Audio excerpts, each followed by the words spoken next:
मित्रों, राम राम। जय हिंद, वंदे मातरम। मित्रों, अब देखिए, अब ये बात तो पूरी तरह से आप सबके पता चल ही चुकी है। मैंने इसके पहले भी अपने एपिसोड में बताया था कि राहुल गांधी जी को सुप्रीम कोर्ट से सुप्रीम राहत मिल चुकी है। और सुप्रीम राहत से मतलब था कि उनको उनकी जो दोष सिद्धि है उस पर रोक लग गई है, उनकी सजा पर रोक लग गई है। ओवरऑल माने तो हम उनकी सांसद बहाली हो चुकी है। अब वे पुनः संसद में नजर आएंगे और अपनी चिर परिचित अंदाज में स्पीच डिलीवर करते हुए नजर आएंगे।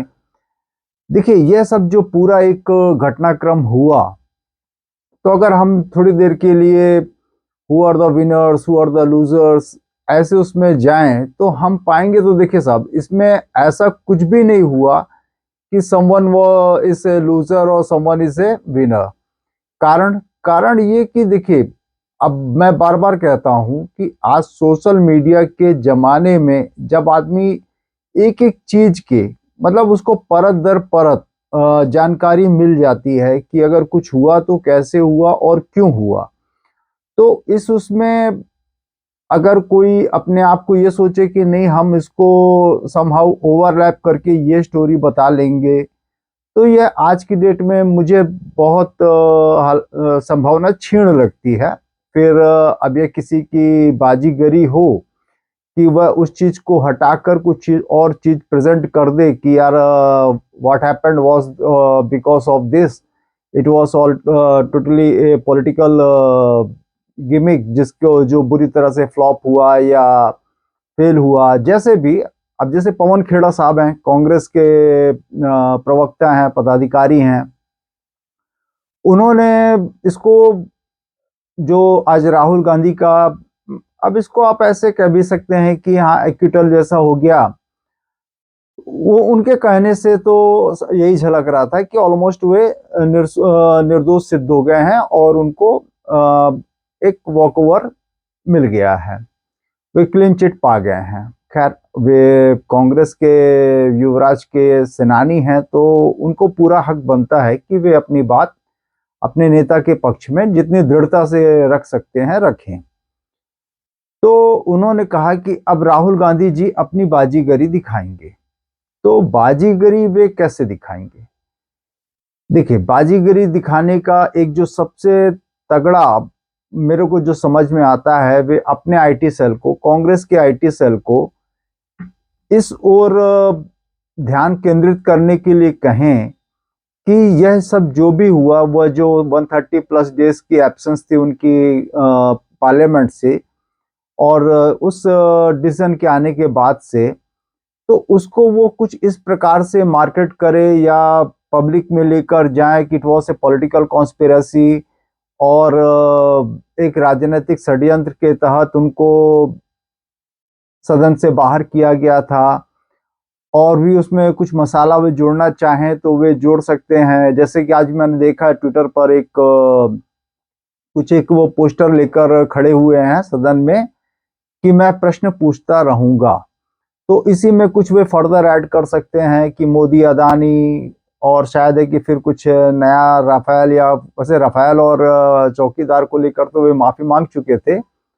तो फिलहाल अभी मोदी अदानी का जो उनका मुद्दा एक कभी उन्होंने पकड़ कर रखा हुआ है, उसको लेकर वे उग्रता से आगे बढ़ सकते हैं। और दूसरा, मणिपुर, जबकि सरकार ऑन दी अदर हैंड सामने से अपोजिशन को बुला रही है कि आइए मणिपुर पर चर्चा किया जाए और आप जितना चाहेंगे हम उतनी चर्चा करने के लिए तैयार हैं, परंतु अभी तक तो जो देखा जा रहा था, विपक्ष मणिपुर पर चर्चा करना ही नहीं चाहता हो, ऐसा लग रहा था। अब मे भी अब शायद पिक्चर बदले और मणिपुर पर बात हो, क्योंकि अब कांग्रेस के युवराज, सेनापति भी कहूं तो गलत नहीं होगा, और सूनर और लेटर अगर जब कभी अगर देश की जनता ने कभी चाहा कि कांग्रेस के सर पर ताज हो, तो वही एकमात्र फिलहाल फिगर नजर आते हैं जिनके ऊपर कभी ईश्वर ने चाहा या जनता ने चाहा, जनता जनार्दन ने चाहा तो पीएम पद का ताज सज सकता है, तो वे हैं राहुल गांधी। अभी हाल फिलहाल तो कांग्रेस में उनको ऐसी कोई चुनौती देता हुआ नजर नहीं आता। कभी कभी ऐसे गाहे बेगाहे बात उठ जाती है प्रियंका गांधी वाड्रा जी को लेकर, कभी प्रमोद कृष्णन जी उनको लेकर कुछ ऐसा बयान दे देते हैं, या कभी कुछ जयराम रमेश जी की तरफ से भी कुछ एक ऐसी बातें आ जाती हैं। खैर ठीक है, वो तो तब की बात की बात है, मगर फिलहाल अब राहुल गांधी जी के लिए तो रास्ता बिल्कुल क्लियर है। अब देखिए साहब, जब जनता जनार्दन तय करेगी तब तय करेगी। अभी तो जो भी रिमेनिंग डेज हैं ऑफ द मॉनसून सेशन, अब इसमें राहुल गांधी जी की जो स्पीचेस हैं उनका वजन बहुत बढ़ जाएगा।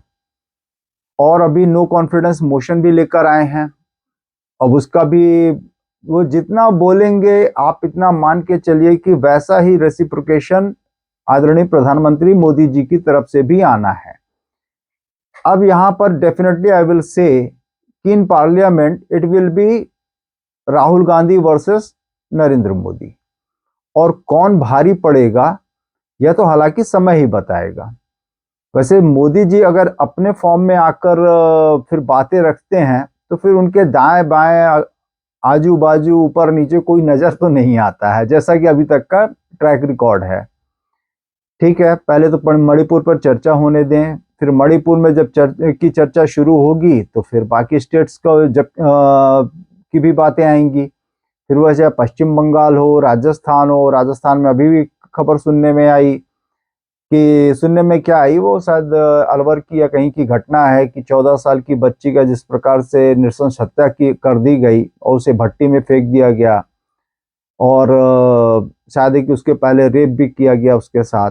तो यह सब घटनाएं अनवरत रूप से आई रही हैं।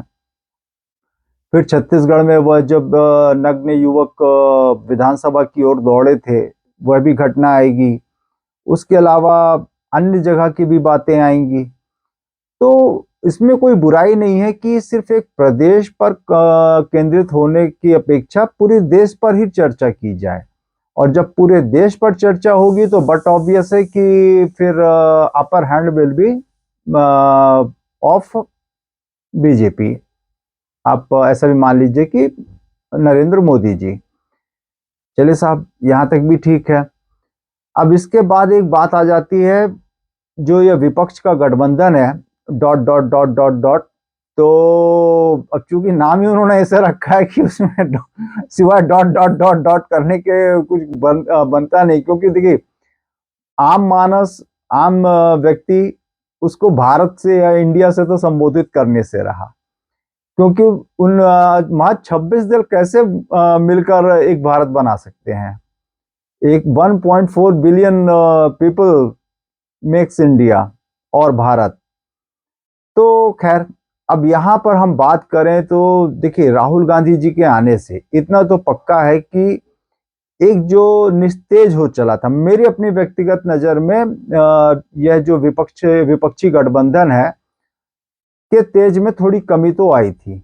मुझे ऐसा लगा था कि अगर कहीं यह सिचुएशन आगे के लिए भी बढ़ गई कि उनकी संसद सदस्यता बहाल नहीं हुई, या उनके दोष सिद्धि पर रोक नहीं लगी, सजा पर रोक नहीं लगी, तो मे भी है कि कुछ हद तक सोनिया गांधी सक्रिय हो जाएं और किसी भी प्रकार से एक रिस्पेक्टेबल फिगर अपोजिशन के लिए ले आए। परंतु अब जब राहुल गांधी जी अब के सामने पूरा मैदान खुला है, तो पवन खेड़ा जी के शब्दों में बिल्कुल वे अपनी बाजीगरी दिखाएंगे। और इसका शायद है कि अभी मैं पुष्ट रूप से नहीं कह सकता कि शायद है कि उन्होंने राजस्थान में अपनी पदयात्रा 300 किलोमीटर की एक प्लान तैयार किया है।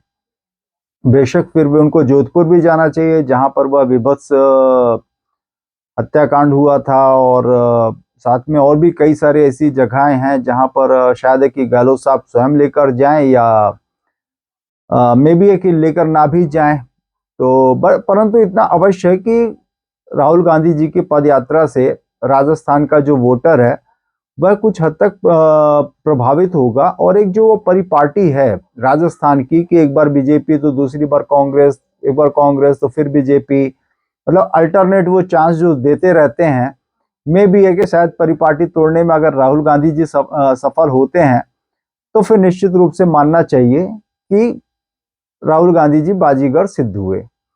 अब एक छोटी सी बात साफ की जाए आम आदमी पार्टी की, जब से विधायक ये अपना दिल्ली सर्विस अधिनियम का जो ऑर्डिनेंस है वह लोकसभा में जिस तरह से अमित शाह जी बीजेपी ने पास करा ले गई, और रमेश बिधूड़ी जी तो ऑलमोस्ट भांगड़ा करते नजर आए मुझे, जिस प्रकार से उन्होंने बौना दुर्योधन केजरीवाल जी के लिए अलंकरण दिया। तो उसके बाद अभी देख रहा था चड्ढा जी, राघव चड्ढा जी, उनके राज्यसभा सांसद, किस प्रकार से वाईएसआर को और एक और किसी पार्टी को वे बिल्कुल जैसे आमतौर पे गांव गंवई की महिलाएं वो ऐसे कुछ हाथों का इशारा कर करके तोड़ के उंगलियां फोड़ के गालियां देती हैं, या बीजू जनता दल एंड वाईएसआर को लेकर जिस प्रकार से उनके प्रलाप चल रहे थे, तो वो थोड़ा सा मुझे बड़ा इमेच्योर पॉलिटिकल स्टेटमेंट्स लग रहे थे। यार ठीक है साहब, अब देखिए हालांकि वे सीए हैं, काफी पढ़े लिखे हैं, एलिट क्लास से आते हैं, फिर भी उनके मुख से ऐसी कोई बात अच्छी तो नहीं लग रही थी, परंतु ठीक है, चलता है, अब जैसा उनको उचित लग रहा है। वैसे तो उनके बॉस आईआईटीएन अरविंद केजरीवाल जी, वे भी जब मुंह खोलते हैं तो फिर लगता ही नहीं कि कोई आईआईटीएन बात कर रहा है या कोई फ्रॉम सच एलिट क्लास बात कर रहा है। तो जैसा गुरु वैसे चेले। खैर साहब, अब और इसमें बात करें हम इस गठबंधन में डॉट गठबंधन में, तो अभी इसमें साहब आप देखेंगे तो नीतीश कुमार जी जो कि सर्वे सर्वा थे, शुरुआती में देखे तो लीड उन्होंने ही ली थी, और जो भी आगे सब ऐसा लग रहा था एक समय पर कि he will be the face of this alliance, परंतु अब वे कहीं नजर ही नहीं आ रहे हैं। इस पूरे सिनेरियो में अगर आप देखेंगे तो नीतीश कुमार जी का कहीं से कुछ रोल ही नहीं समझ में आ रहा है कि अब कभी कभी तो ऐसा लगता है कि अब वे सक्रिय रूप से इस गठबंधन में हैं भी कि नहीं, जबकि ऑन द कॉन्ट्ररी आप देखेंगे तो शरद पवार जी भले 1 तारीख को वे बाल गंगाधर तिलक सम्मान देने आदरणीय प्रधानमंत्री जी को पुणे चले जाते हैं, तो दूसरे दिन जो विपक्ष का गठबंधन है उसके बैठक में भी नजर आ जाते हैं। तो किसी न किसी प्रकार से अपनी वे प्रासंगिकता दर्शा देते हैं, परंतु जिस प्रकार से नीतीश यादव जी हों, लालू यादव जी हों और नीतीश कुमार जी हों, उनकी सक्रियता इस गठबंधन से फिलहाल थोड़ा दूर जाती दिख रही है। वह मुझे थोड़ा सा कह लीजिए कि इन डिलेमा में डालती है कि whether they will be an active part of this aliens और नॉट। अभी तो खैर साहब समय ही बताएगा। उधर ममता दीदी ने अपनी तैयारी पहले कर ली है कि हमारे पास प्रूफ है कि बीजेपी जो वोटिंग मशीन है उसमें अभी से हैक करने का अपना सारा प्रयास शुरू कर दी है। तो लोगों को एक तरह से ये लगने लग गया कि क्या दीदी ने हार मान ली, क्योंकि देखिए जब आपकी जीत होती है तब ये जो ईवीएम्स होती हैं इनकी बल्ले बल्ले होती हैं, वो बिल्कुल पाक साफ होती हैं, उनके ऊपर कोई एलिगेशंस नहीं होते हैं। परंतु जब कभी आपको ऐसा लगता है कि शायद है कि आप चुनाव हार जाएंगे या मे बी कि ऊंट किसी भी तरफ पलट सकता है, तो सबसे सॉफ्ट टारगेट होता है ईवीएम। तो ममता दीदी ने आज कुछ एलिगेशंस इशारे अपने ईवीएम्स की ओर कर दिए हैं, जो कि शायद मैं ये कहूंगा कि ममता दीदी के लिए ही अच्छी बात नहीं है, क्योंकि इससे एक साफ संदेश जाता है आम जनमानस को, वो ये जाता है कि दीदी कहीं ऐसा तो नहीं कि बैकफुट पर जा रही हो किन्हीं वजहों से, में भी हो सकता है। और अब देखिए हालांकि आप दीदी 2 टर्म पूरा कर चुकी हैं, तो इन वोटिंग मशीन ईवीएम्स के जरिए ही उन्होंने 2 टर्म पाया है, और 27 से ज्यादा शायद 27 कुछ उनके एमपीज भी हैं लोकसभा में। उसके बाद भी अगर दीदी को ऐसा लग रहा है कहीं पर कि नहीं ईवीएम्स में कुछ गड़बड़ी की जा रही है जिसके उनके पास सबूत है, तो उनको तो तुरंत प्रभाव से उसको सुप्रीम कोर्ट में दे देना चाहिए। और जिस प्रकार से सुप्रीम कोर्ट इन सारे मामलों की तुरंत से कार्रवाई कर रहा है, संज्ञान में ले रहा है, तो मे भी कुछ पॉजिटिव निकल के उनके लिए आ जाए, ममता दीदी के लिए, और बैलेट पेपर से चुनाव हो जाए। मे भी शायद है कि पश्चिम बंगाल में ही कम से कम, कुछ ना हो तो प्रयोग स्तर पर ही हो जाए। सब इंडियन पॉलिटिक्स है, कुछ भी हो सकता है। फिलहाल राहुल गांधी जी के लिए एक बहुत बड़ी राहत है। अब बेशक उनके ही अपने सिपह सालार पवन खेड़ा जी के बताया अनुसार अब भारत देखेगा राहुल गांधी जी की बाजीगरी, और हम सबको भी बेसब्री से इंतजार रहेगा कि राहुल गांधी जी की बाजीगरी देखने को मिलेगी। फिलहाल के लिए दोस्तों अभी के लिए इतना ही। इजाजत दीजिए। संवाद पसंद आया हो तो प्लीज लाइक कीजिए, और चैनल पर नए आए हो तो सब्सक्राइब अवश्य कीजिए। जय हिंद, वंदे मातरम, जय जय श्री राम।